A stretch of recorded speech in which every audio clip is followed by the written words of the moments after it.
Hi, it's Tyrone from tyroneshum.com, and welcome to the dedicated channel where I talk about outsourcing and automation. Today's the weekly Q&A session for last week's questions, and I've got numerous questions from a few customers through the support ticket system. So I'm just going to go straight into it and answer the questions. First one's from Mr. Schittler, and he's got here, I'm in the process of hiring a team. I've been using Odesk because I just like how easy it is to use. Right now, I'm looking for a writer researcher, and I'm coming up with dead ends. I've posted 6 different jobs. Each job has brought about 10 applicants, which is great.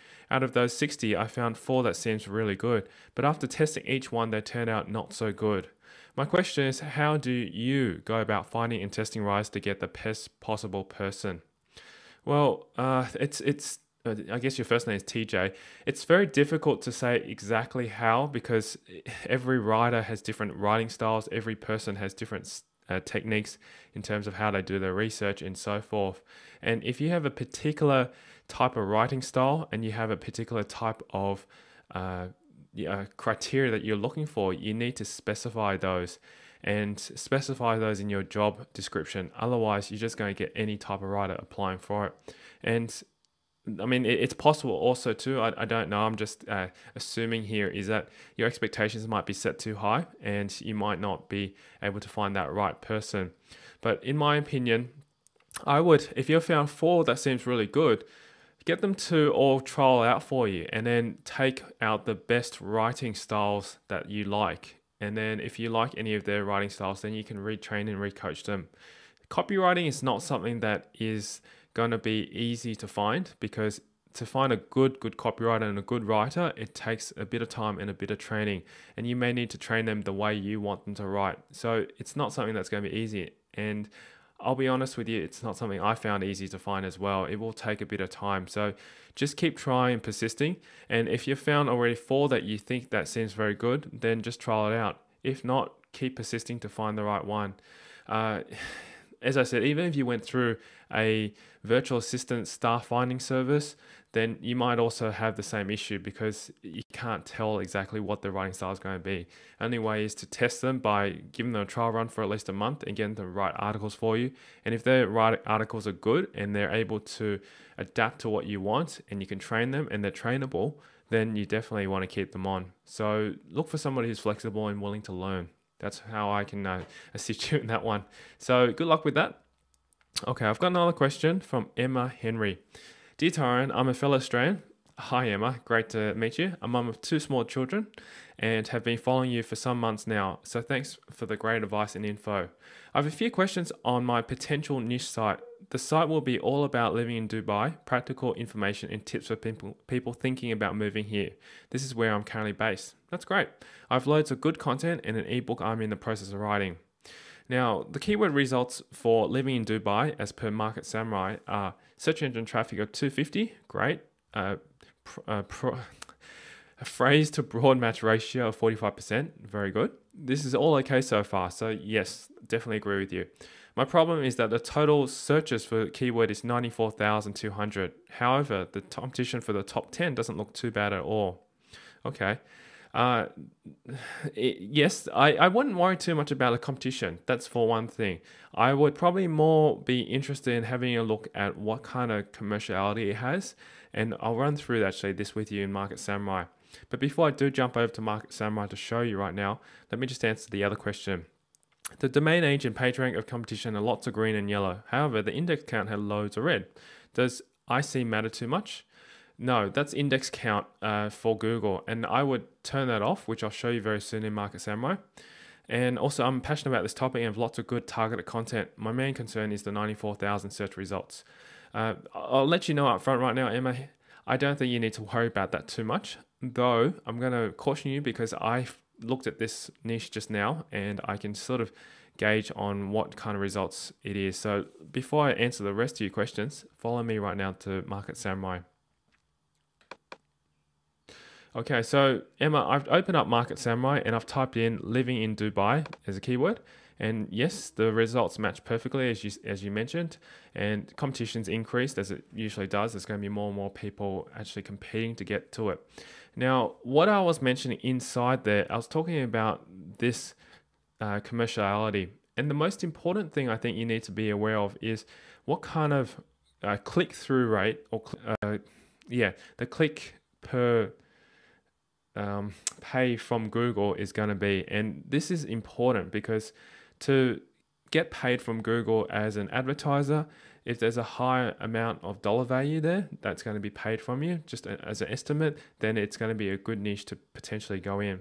So that's the first thing, the commerciality. And when I look at it, I'd usually have AWCPC turned on, and this is just an estimation, but anything above 75 cents is actually a good sign. And then want to look at the total traffic of 250. So it's basically this figure by that will give you the average daily rate, times that by 30 will give you basically the monthly income, potential monthly income. So if you're just an advertiser and just developing for that niche, you could potentially make $200+ per month. That's just an estimation. Obviously, if you're going to sell books, you're going to sell other things on that site, then it may be okay for you as well to make more. All right, so hopefully that makes sense for you.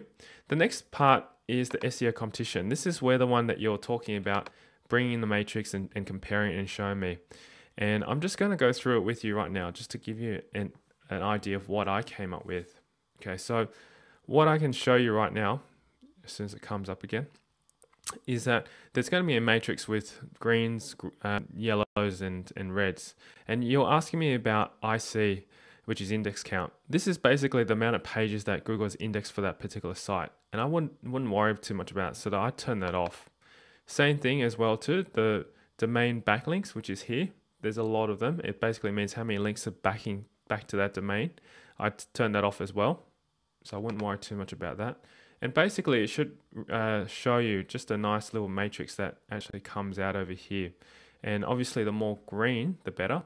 And the more, the less reds, the better as well. So what's interesting is that I noticed that the top 10 sites or top 11 sites I'm showing right here have a PR roughly of averaging between 3 and 4 and 5. Sorry, there's no 5. There's only 3, 4, and 2. And what I would do is I would add up all the PRs from 1 to 10 and just average that by 10. And when I add it all up, it roughly works out to be about 31. So I'll do the calculations again. 3 plus 4, 7, 10, 14, 18, 20, 24, 27, 31. Yep, that's correct. So if I was to add them up, you get a PR average of 31 divided by 10, which is 3.1.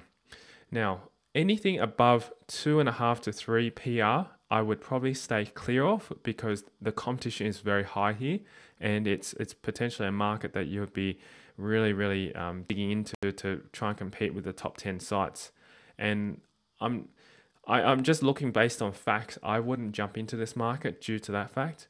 If there was like zeros, ones, and twos there at the most, then an average, and when I add them up, probably comes between say 1.5 to 2 PR, then I would definitely consider and jumping into that. So I would probably go back to the drawing board and consider looking for different terms in living in Dubai and see what other ones that have a better market. So I'd jump back into keyword research and just generate some new keywords and see. Not saying that living in Dubai as a topic is bad or not a possibility. What I'm saying to you is that you might need to dig down deeper into further different niches within living Dubai. So hopefully that can sort of give you a better idea of where to go, because the last thing you want to do is to spend all that time creating all this great content, spend money on getting domain, a website set up, and then not see much traffic coming to your website. And that's the last that you want to see. So spend more time at the beginning to get it right, and it'll definitely pay off in the long term. All right, Emma. So thank you very much for asking that question. And also too, before I do go, you've got one last question here, which is relating to about the domains. So I'm just going to answer that as well. If I was to choose anything like that, I would probably put tips at the end. The lesser the amount of letters in your words or in your keyword, say for example, your keyword is living in Dubai, and the less that you have at the end is probably going to be better. So you might consider something like living in Dubai HQ, or livingindubaiNow.com. Those kind of terms are probably better than living in Dubai. And it's up to your discretion to choose, because if you're going to be talking about tips, then tips might be perfect for your niche. Or if you're going to be talking about living in Dubai, travel, then it might be different as well too. So hopefully that kind of gives you an idea and answers that question as well. All right, Emma, thank you so much again for the question, and thank you to everyone who's left a comment and also asked the question as well. That wraps up today's Q&A session. My name's Tyrone from tyroneshum.com, and I'll see you in the next Q&A session. Bye for now.